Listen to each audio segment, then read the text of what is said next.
Bem-vindos ao nosso 25º resumo comentado da Bíblia, Mateus capítulo 22, versículos 1 a 14, parábola das bodas, Lucas capítulo 14, versículos 16 a 24.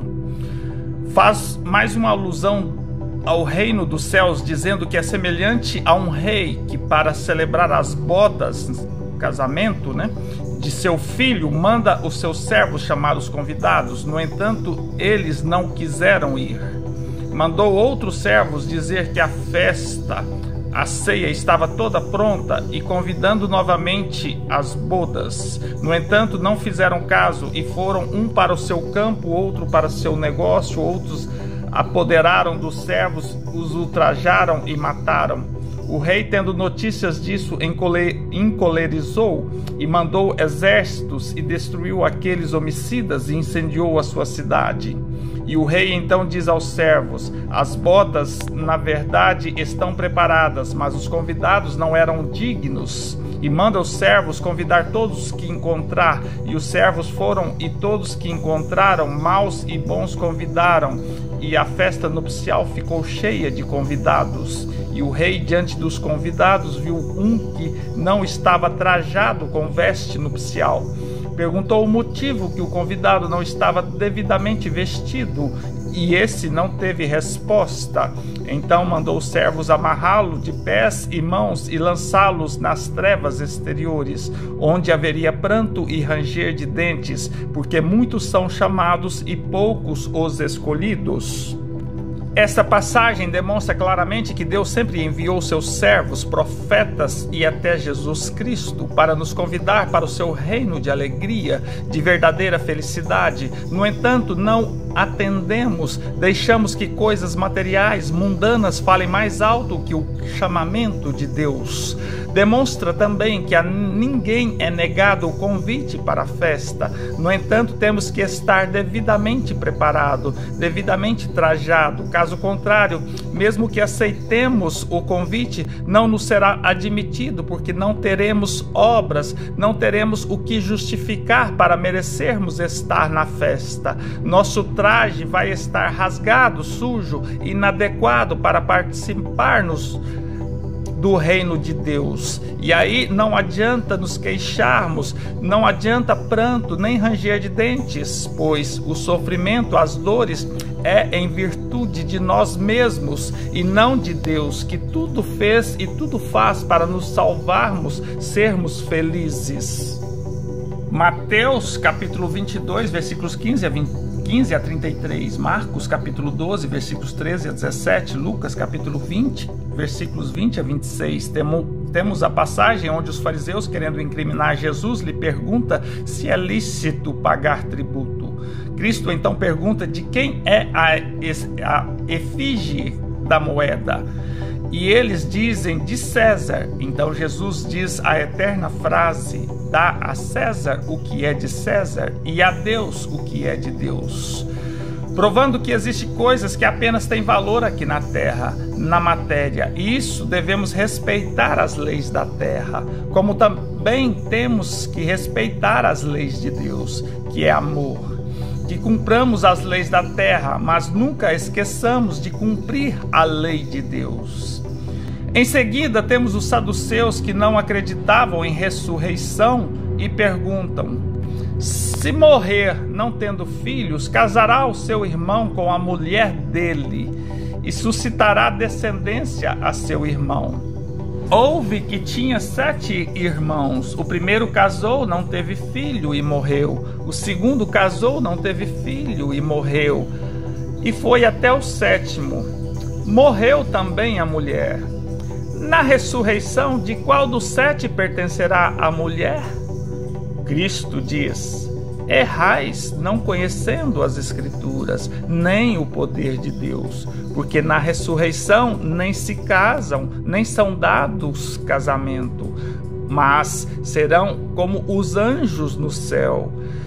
E acerca da ressurreição dos mortos, não tendes lido o que Deus vos declarou, dizendo: eu sou o Deus de Abraão, o Deus de Isaque e o Deus de Jacó. Ora, não é Deus dos mortos, mas dos vivos. Está evidente nessa passagem que Cristo ensina os saduceus sobre a chamada ressurreição. Primeiramente, ele menciona que após a morte, os laços de casamento não existem, nem mesmo há casamento de espírito. Os espíritos, quando bons, serão chamados anjos no céu, e a Bíblia é repleta de anjos que comunicam com os humanos. O próprio nascimento de João o Batista e de Jesus, os anjos vieram e comunicaram. São chamados também de espíritos puros, espíritos superiores. Deus é dos vivos e é por isso que é Deus de Abraão, de Isaque e o Deus de Jacó. Isso foi dito quando Moisés questionou como poderiam reconhecer, acreditar em Deus. Prova que os espíritos sempre vivem e viverão. Falamos de Elias, que reencarnou como João o Batista, como também da transfiguração, onde apareceram Moisés e Elias. Cristo diz que todos seremos um dia anjos no céu, da mesma forma que sempre foi categórico que no terceiro dia ressurgiria ou ressuscitaria, pois sabia que não existia a morte e tudo vive. Somos mortos quando não estamos ligados com Deus, quando estamos fora de sua lei. Por isso, a memorável mensagem: deixe os mortos enterrar os mortos e venha para Deus a verdadeira vida. Mateus capítulo 22, versículos 34 a 40, fariseus testando novamente Jesus, perguntando qual é o grande mandamento da lei. Está em Marcos capítulo 12, versículos 28 a 34. E Cristo diz: amarás o Senhor teu Deus de todo o seu coração e de toda a sua alma e de todo o seu pensamento.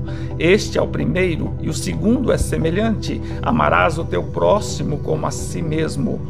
Desses dois mandamentos dependem toda a lei e os profetas. Mas que claro que o mandamento é amor. Amar a Deus é amar toda a sua criação, é amar a natureza e ao próximo, que também é sua criatura. No entanto, devemos amar o próximo como a nós mesmos. Tem um amor maior, ainda se é possível. Esse é o caminho, a verdade e a vida. Não temos outro caminho se quisermos ser salvos da angústia, dos tormentos, dos dissabores, se quisermos ter o reino de Deus. Se quisermos crer em Jesus. O mais interessante é o amor de pensamento. Mostra o quanto devemos ter cuidado com o pensamento, pois não adianta demonstrar que amamos a Deus se o nosso pensamento assim não estiver com Deus. Controlar nossos pensamentos, esse é o verdadeiro desafio. Segurarmos a nossa língua, nossos impulsos. Encerrando nosso resumo, vamos a Lucas capítulo 10, versículos 25 a 37. Temos a parábola do bom samaritano. O doutor da lei: mestre, que farei para herdar a vida eterna? Jesus responde: que está escrito na lei? Como lês? O doutor responde: amarás ao Senhor teu Deus de todo o seu coração e de toda a sua alma e de todas as tuas forças e de todo o teu entendimento, e ao teu próximo como a ti mesmo. Cristo: respondestes bem, faze isso e viverás. O doutor replica: e quem é o meu próximo? E Jesus responde: descia um homem de Jerusalém a Jericó e caiu nas mãos dos salteadores, os quais despojaram, espancaram e retiraram, deixando-o quase morto. Descia um sacerdote, viu e passou de largo, fez que não viu. Passou o levita, também passou de largo, fez que não viu.